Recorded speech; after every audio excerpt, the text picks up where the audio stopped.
What up, y'all? We're here for our midweek alchemy message where we are taking a look at our process.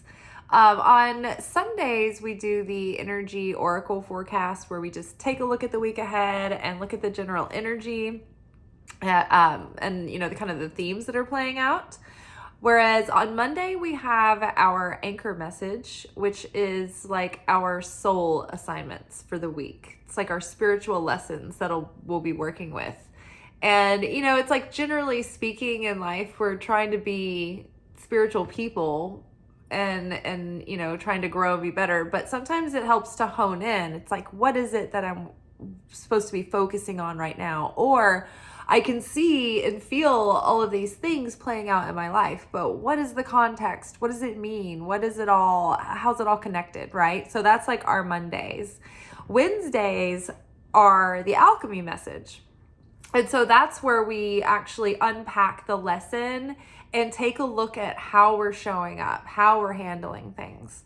And, usually we get, direction from spirit or commentary even, I should say. Sometimes it's just commentary on how we've already been handling things through the week. And sometimes it's very encouraging and, keep going. And sometimes it just helps us hone in our focus and redirect. So I love our message for the middle of the week. From the Wild Unknown Alchemy deck, we've got the Nebula, just Nebula, not the Nebula. We've got the Nebula. We've got Fog, followed by Void, the Void, just Fog and the Void. And we've got Soror Mishakar, which is it's like rural juror. I don't know if you guys ever watched 30 Rock, but deep cuts. Okay. Mystical Sister has been with us for like the last 3 weeks. So this is definitely probably an ongoing theme, perhaps with a person in your life that's there's been like a relational dynamic, thorn playing out. Thorn in flesh, thorn inside, removing the thorn, like something, a challenge, so to speak, challenging unity. And this has to do, and it may not be gender related, like it could be your brother from another mother. It could be, they could be anyone. So don't get hung up on it being Sister Mystica, but that represents a close friend or like a kindred spirit who is a compassionate listener and who's very empathic and very understanding. It might be a person of like mind and like consciousness, or it may mean that you need to be this person shining the light for others. Maybe you need to be the compassionate person and the empathic person. Maybe other people need you at this moment to be their mystical sister, or maybe you need one in your life.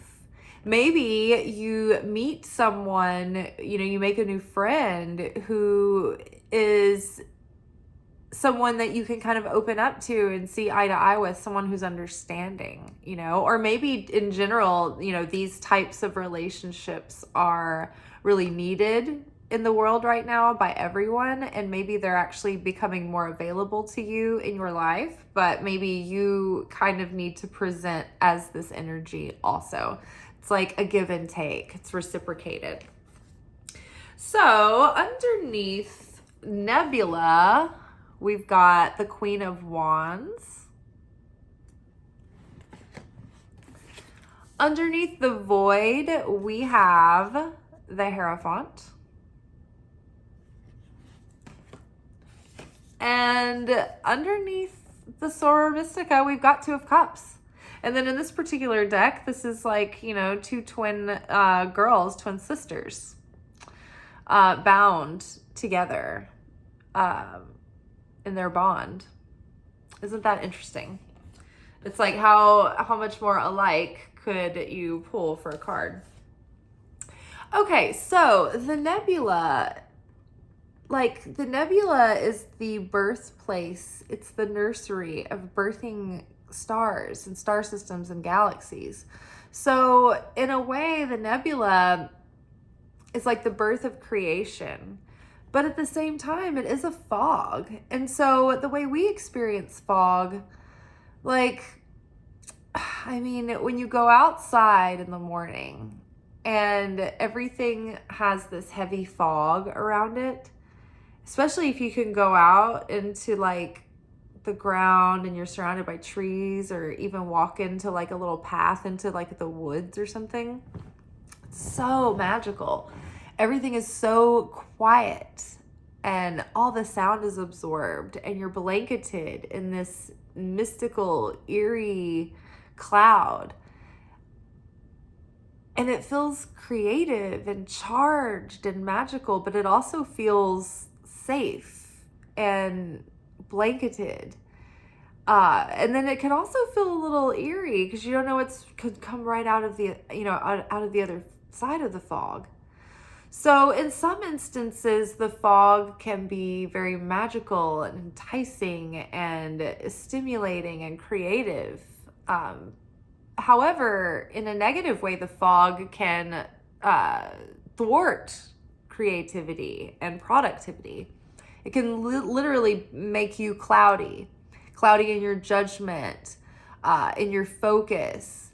It could be, brain fog. It could leave you sort of like in a malaise, just like unmotivated or just like undirected, just like a little bit too dreamy. And I mean, we are in the middle of Pisces season right now.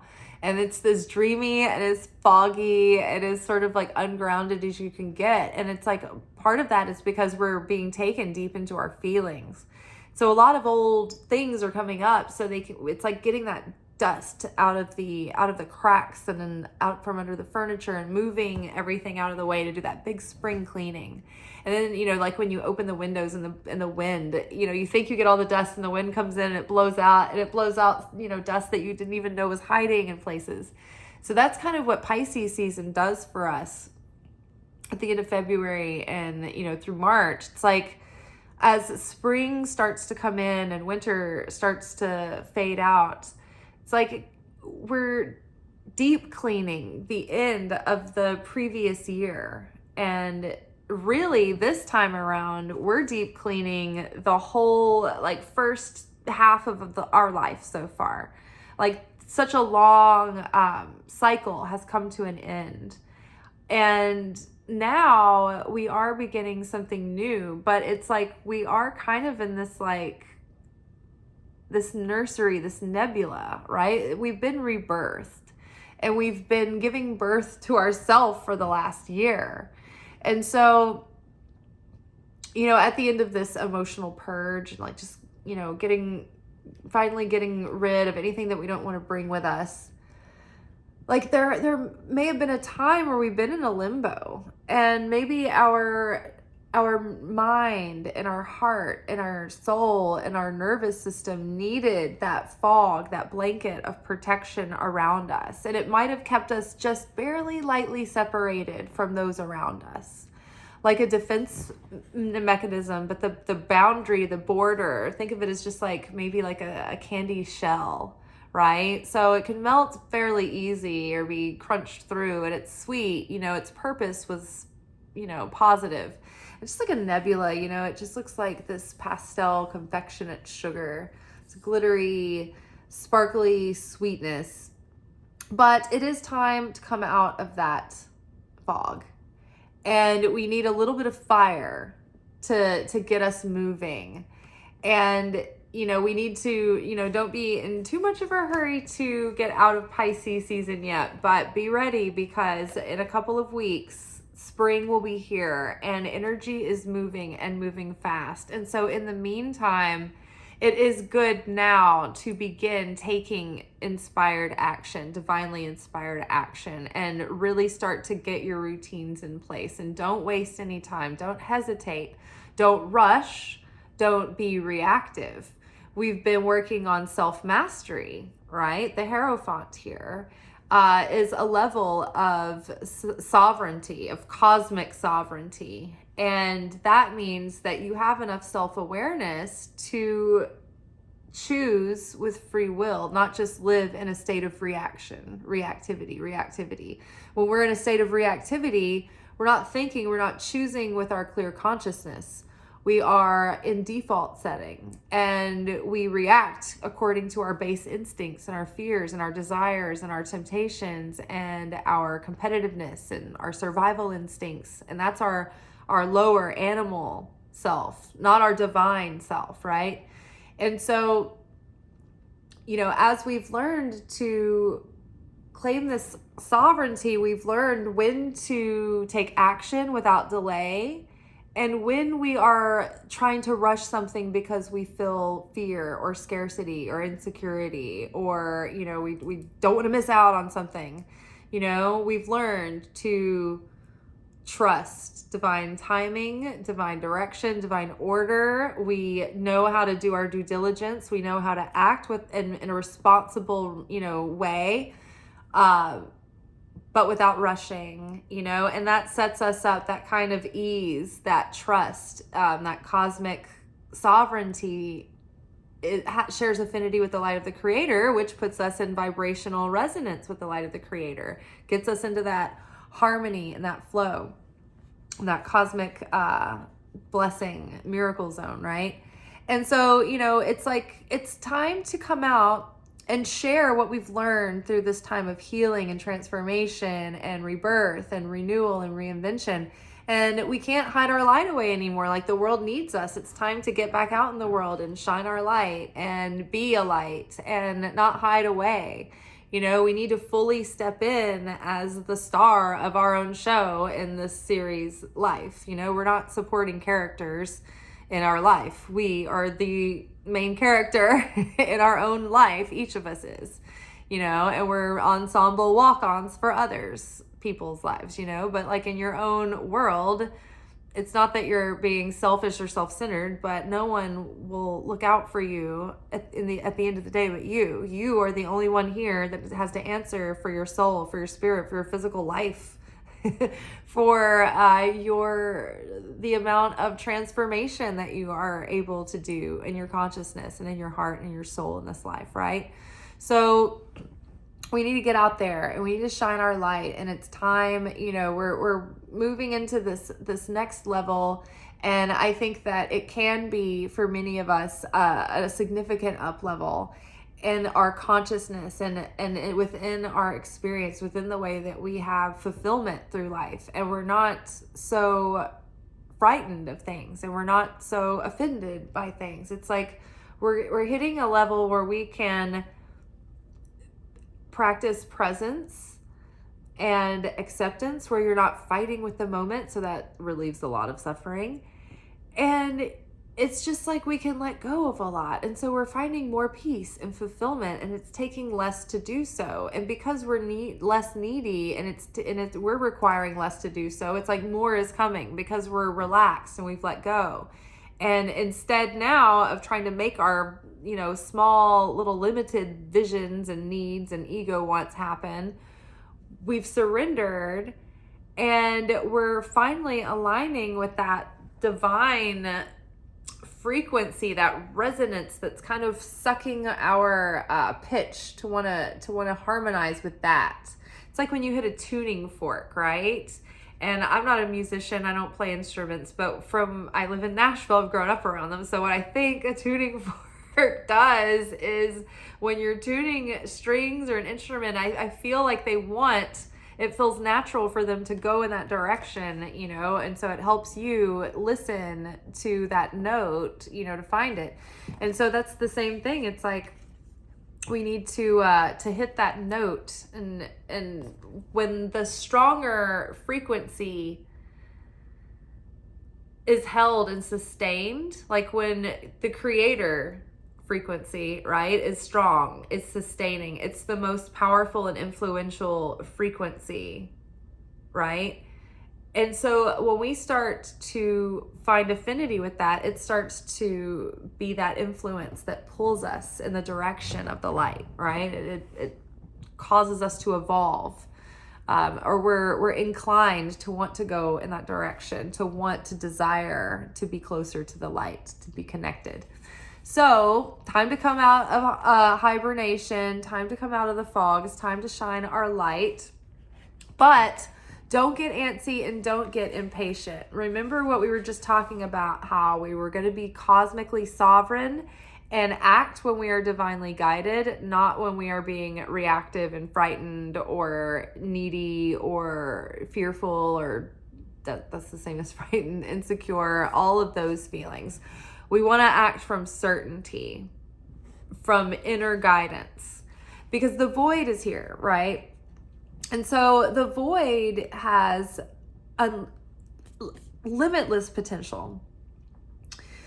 And it's quite possible that there is a literal void that has recently been created in our lives, because over the last couple of years, we've done a lot of changing, and we've done a lot of like breaking down old paradigms and systems and old life stuff. Maybe we left careers, maybe we reinvented in many ways.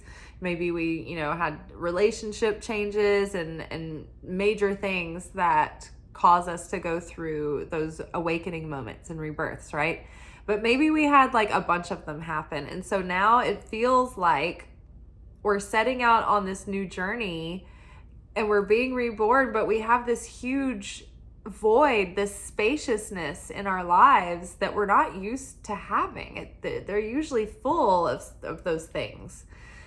And so it's almost like being in a huge, beautiful new house, and you have zero furniture, and you kind of want to hurry up and fill the place up. That's the temptation. But wise people would tell you to take your time so that you can collect pieces of beauty and value and meaning, and really curate with intention and care your space, Well, that's the same right now with our new life that we're beginning, right? Life, the series, has been picked up, and so we don't know what the season 1 is going to hold for us, right? Each episode, is kind of being written, every night as we sleep, according to like the progress that we've made that day, that our soul will merit for tomorrow. Do we need a little chaos to iron out some of our judgment and, correct for maybe some negativity or things that we might have done or said through the day? Or, did we balance that out with a lot of self-sacrifice and change and realization and effort to be different? We're probably usually, kind of coming in pretty tight there. And then it depends on, okay, how does the script get written tomorrow? If you were able to overcome some hurdles, maybe the flat tire that you were going to have actually doesn't happen. And, you get to meet the cute person in line, the single person in front of you at the coffee shop or something, right? So you never know, right? But there's a void here, and it feels weird, and it feels edgy, and it feels angsty, and it feels exciting, and there's a lot of anticipation. And so what we need to do is just savor the excitement and the anticipation, because that's really what's so fun, and that's really what's so delicious. Think about after Christmas morning, after you open your presents, it's like the real excitement is kind of over, after a few hours, after the novelty of the new stuff that you have or the experience is worn off. It's like really the anticipation is the thing that is almost more exciting. Kind of the same thing with like vacations and that kind of, maybe not like big adventures and traveling, but like vacations. It seems like the anticipation of the vacation is almost more satisfying and fulfilling for people. It's almost a better excitement than when people actually are there. And then when they come back and talk about it, they're like, well, it was kind of actually a hassle. And you're like, oh, well, maybe I should have gone. So the void, so much raw metaphysical potential is there to begin manifesting this next cycle. And so what we want to do, it's sort of like what we've been talking about recently, creation phase 3, or as Kabbalah calls it, or as To Be Magnetic calls this phase. I feel like they're both the same time period. It's the magic dark. And what that is it's sort of like being in a void, where you're like, am I in a void? Because you've been being tested and you've been passing tests, and you've been unblocking yourself and unblocking the subconscious and rewriting your neural pathways, and you've been expanding what you think is possible, and you've been looking at examples of real life people who've done what you want to do, and you believe it, and you know it's coming. And you've been putting it all on the line and putting in all the time and all the effort and actually changing within yourself too, and facing fears and being more courageous and being persevering through it all, and, telling the truth, and like standing up to your bully, and then like telling that person how you really feel, and like all the things that the hero has to do. It's like you've done it all, and still like nothing's happening. And then it's like, you're like, okay, I'm just going to hold out. I'm not going to give up. And then it just keeps, nothing keeps not happening. And you're like, wow, there's not even any tests happening or anything. It's just like, it feels like there's just a complete void. And at that point, you start to feel like vulnerable. And you're like, well, maybe I should settle for a warm body instead of waiting to really meet a soulmate.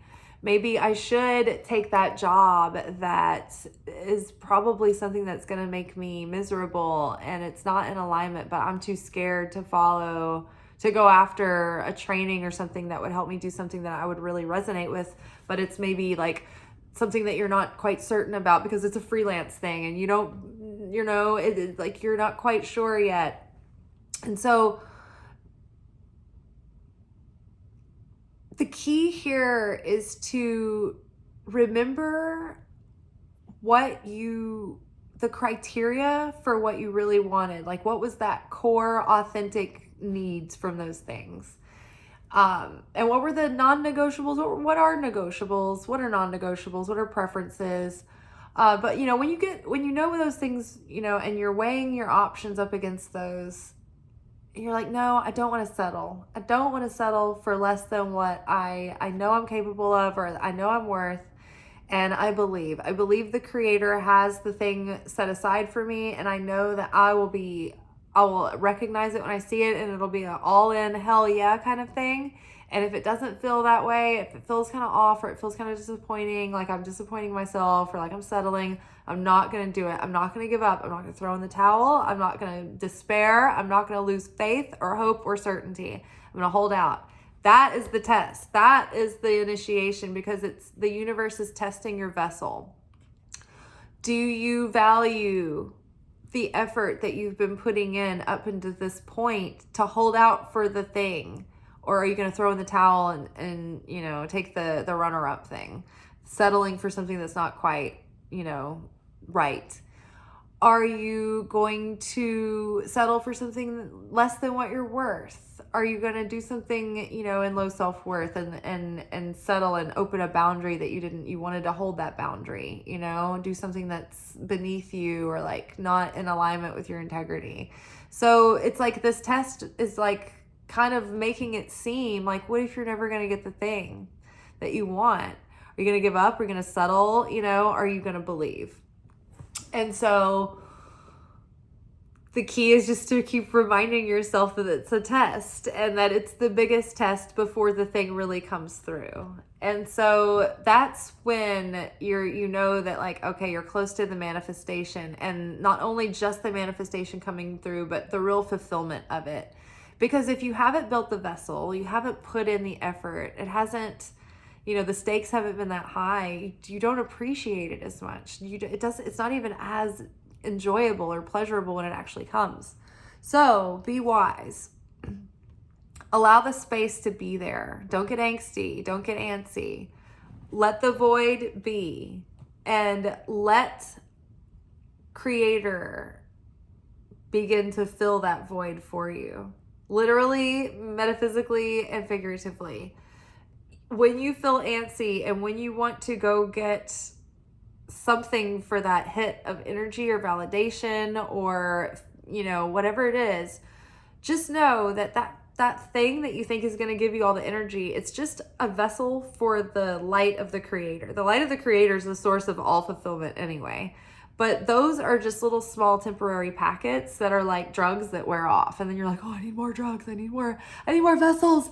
I need more energy. I need like attention from people. I need validation. I need money. I need power. Oh my God, I need clothes. Like, it's just like, this is like an endless desire that never really gets quenched. So when you learn how to create a spiritual practice for yourself every day, where you're connecting with the creator and you're starting to feel peace and faith and like feeling protected and feeling divinely provided for and directed, and you start to notice when you get intuition that you follow and then it all plays out, and you're like, wow. And then you notice when you see synchronicities playing out, or when you pray that something will fall through or come together, and it does, and you're like, whoa, my prayers are being answered. It's like, that is so magical and satisfying, and it's like it starts to resolve your fears and insecurities and the illusion of like lack. You feel abundant, you feel held and guided, and when you start to develop that relationship and those skills, you're feeling fulfillment every day. And so at that point, you're like, okay, anybody can come and go in and out of my life. The creator sends me who I need. I trust the creator. I'm completely fulfilled. It doesn't mean we can't mourn, when things change. And we don't miss the way things were, or experiences that we had, or seasons that we lived through. But we know that ultimately creator is the source of all fulfillment, and whatever is needed will come to me. And so knowing that gives us the ability to hold our vibration, because our consciousness and our emotions aren't changing with every little like breeze that comes by. We're not like, oh my God, everything's at stake. Oh my God, everything's so vulnerable. Oh my God, I'm on the precipice of ruin. It's like, no, we don't feel it that way anymore. We're like, chill, that's fine. Creator's got this. I'm certain. Creator's in everything. Second I see that and say that, it activates it in any moment. And so it's like, oh, suddenly the velvet rope gets open, and they're like, oh, we just had 2 tickets in first class come open. Come on up, or, oh, this thing was delayed, but actually it turns out that it makes way for an upgrade. Or you just start to realize that little obstacles and even big challenges are actually blessings in disguise, and they just come like Jack in the Boxes. And if you're fearful when you open that Jack in the Box, it could be more chaos trying to strengthen you and take you through a process that's trying to teach you that certainty. But you can bypass that process if when you open that Jack in the Box, you're like, this is going to be good. Creator's in this. I know it. Even this booby trap can be foiled for a blessing for me. Do you guys remember the movie Little Nicky at the end, where they were having like a battle between good and evil, and like the evil people would like turn like something into like a bunch of like bad things? It was like, whoa, it was like a pile of snakes, and then like the angel turns it into like a pile of kittens, or they kept like having this like good off, evil off. So when we can be in whatever circumstances and hold our joy, hold our peace, hold our certainty and fulfillment and serenity and our heavenliness, no matter what, then we are in a state of cosmic sovereignty. And when we can choose, like, ooh, I can get excited about this, and if nothing comes of it, no big deal, not the end of the world.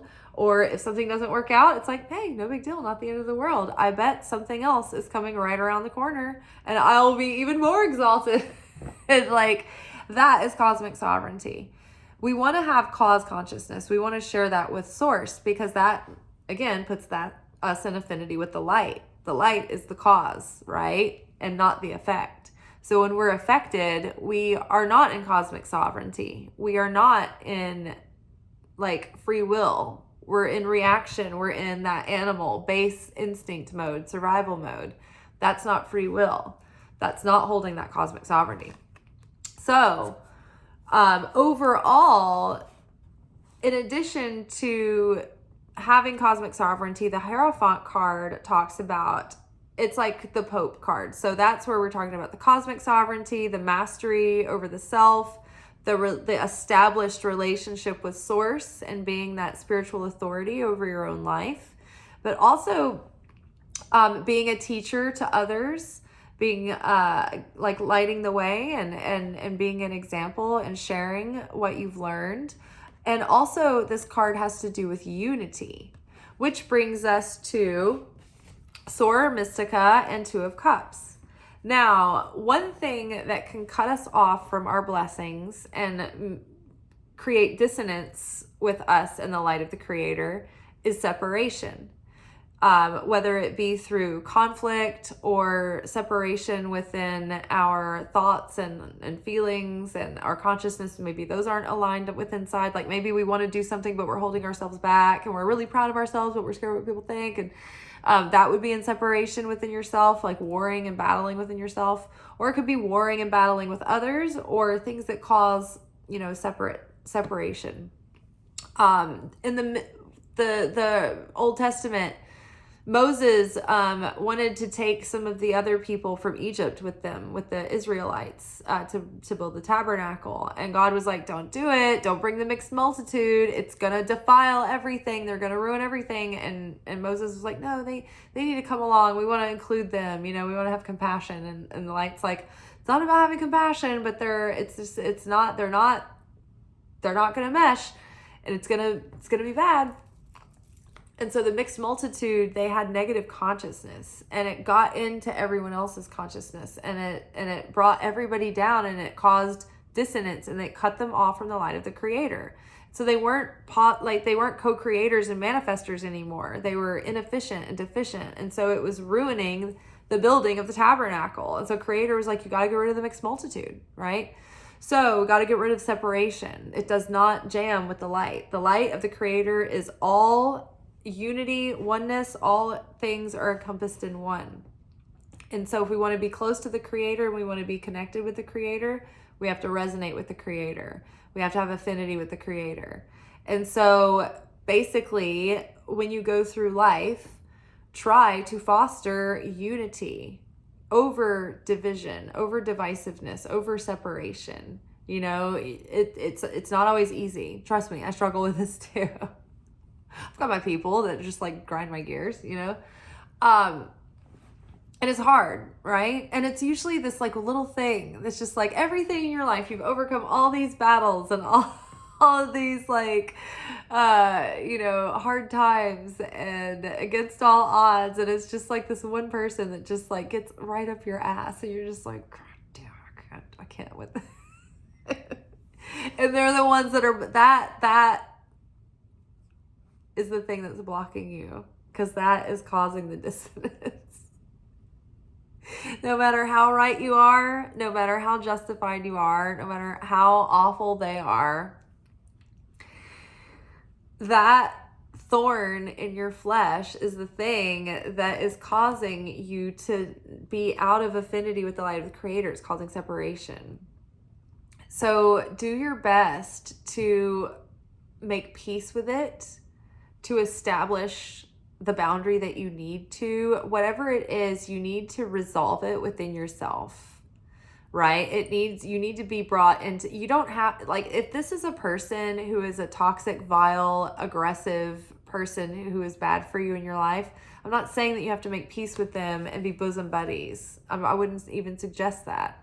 I'm not asking anyone to be a doormat or expose themselves to abuse or ill treatment, or even be disrespected or treated less than your worth, right?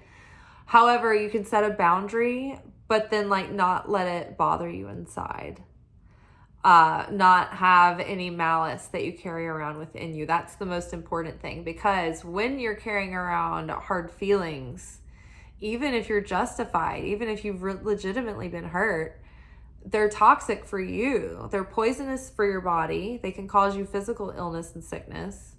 They cause you to also have like judgment against that person. And you're like, why am I left as the bad guy when I've been the one who's been put upon, right? And so, yeah, but I mean, how it's so hard to rise above, because you're just looking at them and you're just like remembering everything that happened.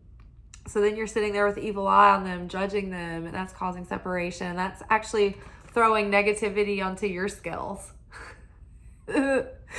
So it's like they're on their own. They have their own scale. Their actions don't really affect your scale. Your actions affect your scale. So it's like you're evil eyeing them, and evil eye and all these feelings. It usually ends up evil tonguing. Well, I can't hold it any longer. I need to vent. It's like it's like you're cutting yourself off for the blessings. Just get a hold of it. Just take a vow of silence. So whatever you do right now, I think that the thing that's blocking us from all of this,